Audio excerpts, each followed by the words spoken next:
Oi, pessoal. Hoje eu vou contar uma história sobre um ser fantástico. O que é um ser fantástico? Um ser que não existe na nossa realidade, mas que foi inventado por alguém, por uma história, às vezes até por um medo. O personagem fantástico da nossa história hoje é o Saci.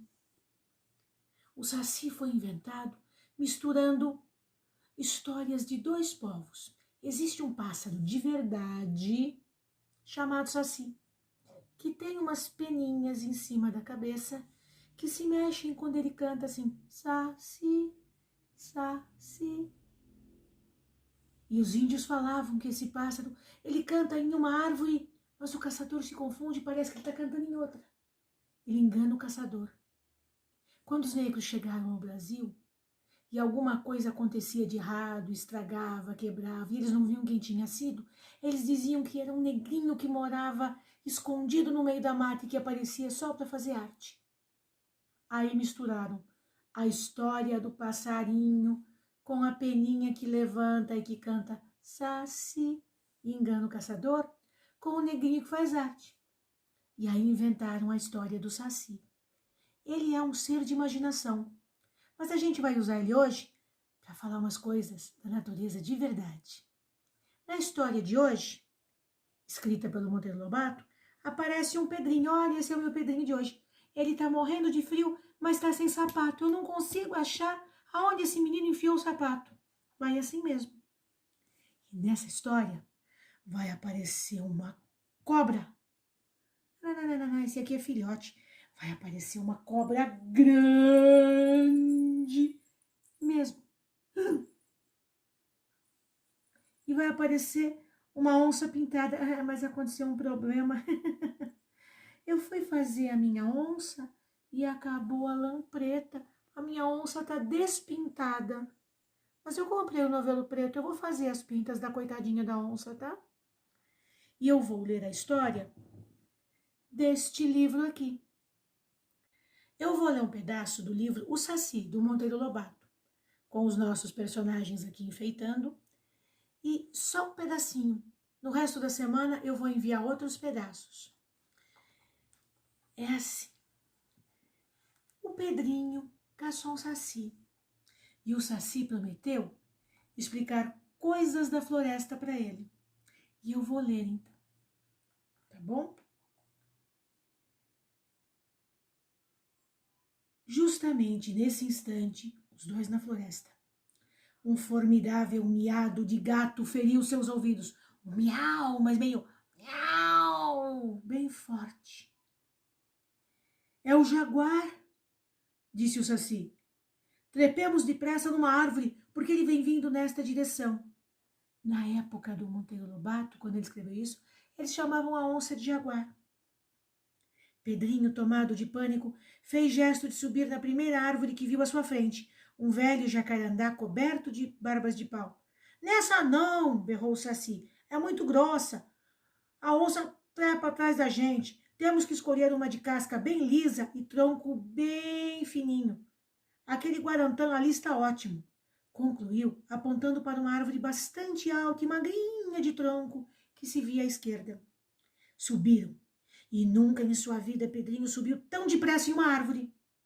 Tinha a impressão de que o terrível tigre dos sertões estava atrás dele, já de boca aberta para o engolir vivo.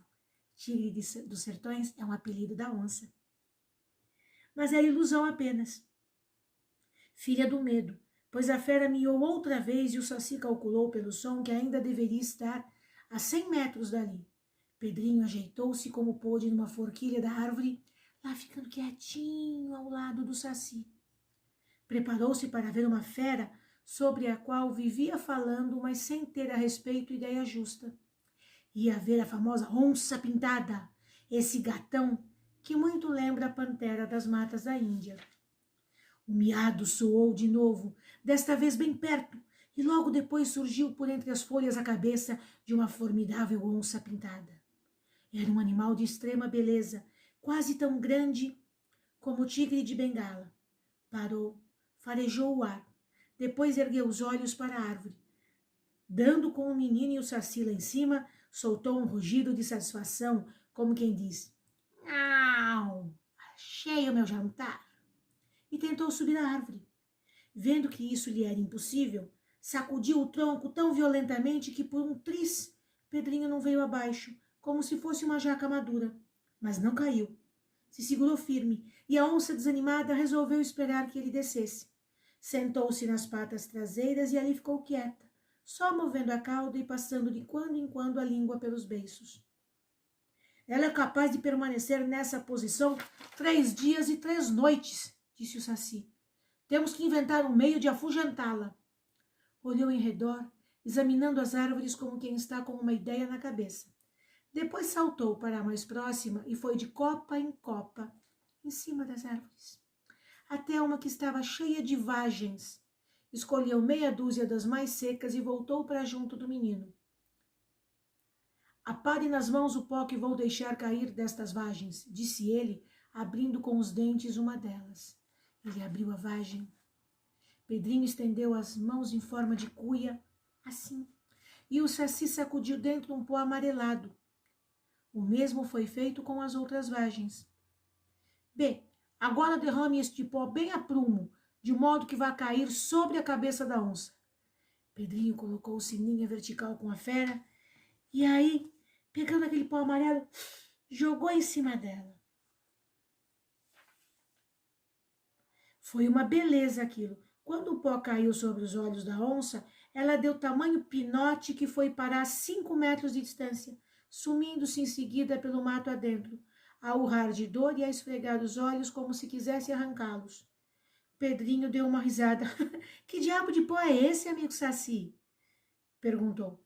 Vejo que vale mais que uma boa carabina. Isso se chama pó de mico. Arde nos olhos como pimenta e dá na pele uma tal coceira que a vítima até se coçará com o ralo de ralar coco, se o tiver ao alcance da mão. Pedrinho escorregou da árvore abaixo, ainda a rir-se da pobre onça. Mas não se riu por muito tempo. Mal tinha dado alguns passos, recuou, apavorado. Aqui, ó, tem um desenhinho da onça que fizeram na árvore, viu? Mas será que eles vão encontrar outro perigo? Parece que sim. E depois a onça vai molhar o rosto, vai entrar na lagoa. Para de coçar, tá bom? O próximo capítulo fala de um outro animal. Um monstro! Acuda, Saci! Um monstro com corpo de cobre e cabeça de boi! Gritou Pedrinho, trepando de novo no guarantã com velocidade ainda maior que da primeira vez. O Saci foi ver o que era e voltou dizendo: é uma sucuri que acaba de engolir um boi.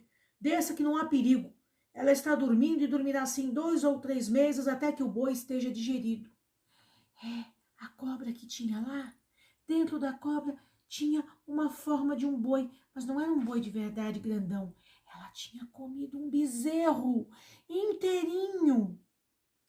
E a barriga dela estava cheia com um bezerrinho. E ela ia ficar lá dormindo até o estômago desmanchar todo o bezerrinho.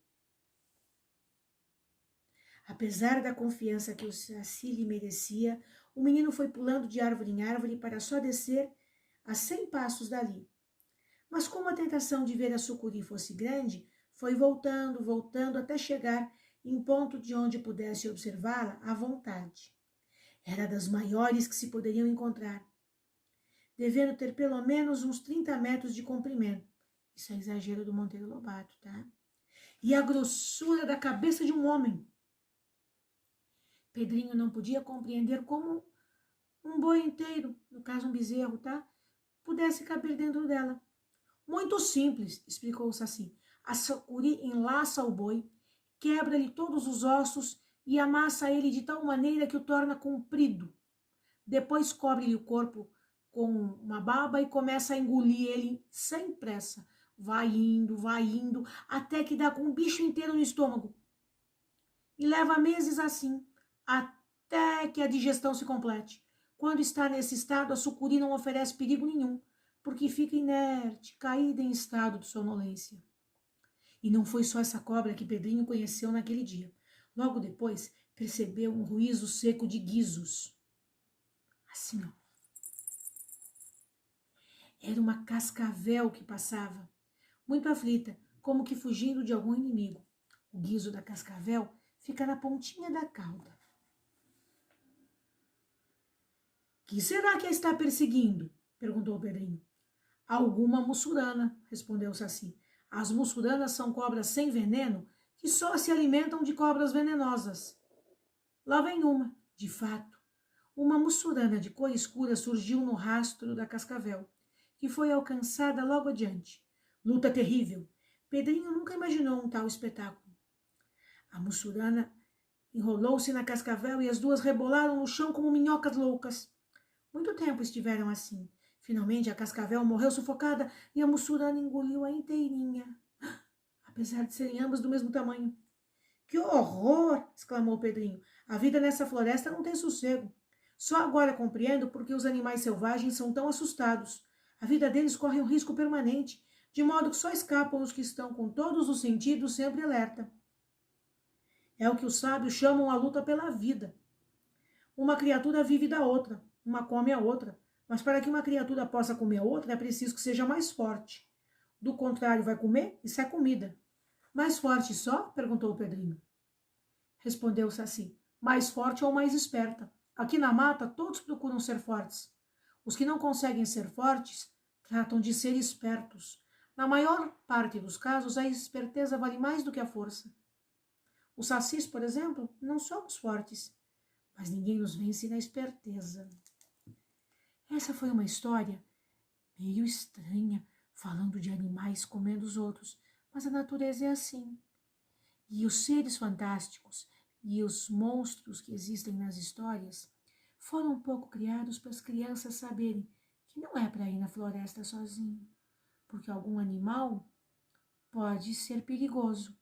Eles são importantes, mas eles têm que ficar lá na floresta e a gente aqui juntinho das outras pessoas. Se a gente quiser ir na floresta e conhecer, não pode ir sozinho, tá bom? Tchauzinho.